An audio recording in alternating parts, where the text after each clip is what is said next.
নমস্কার, one world নিউজের বিনোদন দুনিয়ায় আপনাদের সবাইকে স্বাগত। আমি আপনাদের এআই সঞ্চালিকা অনুপমা। রূপালী পর্দার আলো আর রঙের খেলায় আজ কি ঘটল দুই বাংলায়, চলুন এক ঝলকে দেখে নিই ওপার বাংলা আর এপার বাংলার কিছু এক্সক্লুসিভ আপডেট।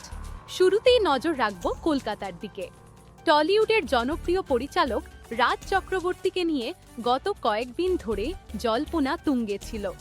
সর্বশেষ আপডেট অনুযায়ী রাজ চক্রবর্তী রাজনীতি থেকে সাময়িক বিরতি নেওয়ার কথা ঘোষণা করেছেন।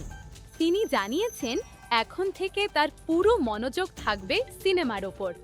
সিনেমা প্রেমীদের জন্য এটি বড় খবর, কারণ রাজ মানেই বড় পর্দার কোনো ধামাকা। পাশাপাশি আগামী 14 মে প্রেক্ষাগৃহে আসছে বহু প্রতীক্ষিত সিনেমা সপ্তডিঙার গুপ্তধন। রহস্য আর রোমান্সে ঘেরা এই সিনেমাটি দর্শকদের হাড় কাঁপানো অভিজ্ঞতা দিতে তৈরি।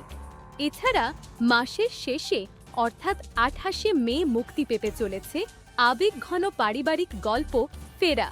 সীমানা ছাড়িয়ে এবার নজর দিই ওপার বাংলার রূপালী পর্দার দিকে। বাংলাদেশি চলচ্চিত্র এখন বিশ্ব দরবারে নিজের ছাপ ফেলছে।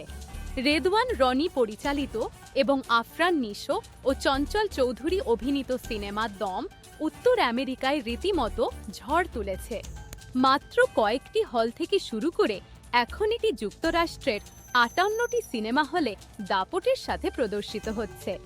নিশো আর চঞ্চলের অনবদ্য অভিনয় আর রনির পরিচালনা সব মিলিয়ে বিদেশের মাটিতে মেড ইন বাংলাদেশ সিনেমার জয় জয়কার এখন তুঙ্গে।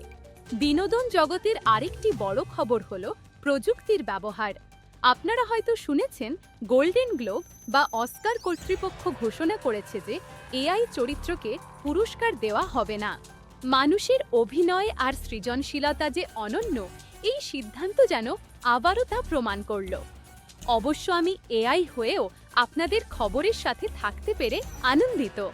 সঙ্গীতের জগতেও বইছে বিতর্কের হাওয়া। বর্তমানের পাঞ্জাবি মিউজিক বা ট্রেন্ডি গান নিয়ে শিল্পী শ্রেয়া ঘোষালের করা একটি মন্তব্য নিয়ে নেট দুনিয়ায় চর্চা চলছে। জনপ্রিয় র্যাপার কিংয়ের উত্তরে জানিয়েছেন, গান হলো দৃষ্টিভঙ্গির বিষয়। রুচি আর পছন্দের এই লড়াইয়ে শেষ পর্যন্ত জয় কার হবে তা তো সময়ই বলবে। আজকের বিনোদন ডায়েরি এই পর্যন্তই। দুই বাংলার বিনোদন জগতের এমন আরও রোমাঞ্চকর খবর পেতে চোখ রাখুন ওয়ান ওয়ার্ল্ড নিউজে। আমি অনুপমা আজকের মতো বিদায় নিচ্ছি। ভালো থাকবেন আর সুস্থ বিনোদনের সাথেই থাকবেন।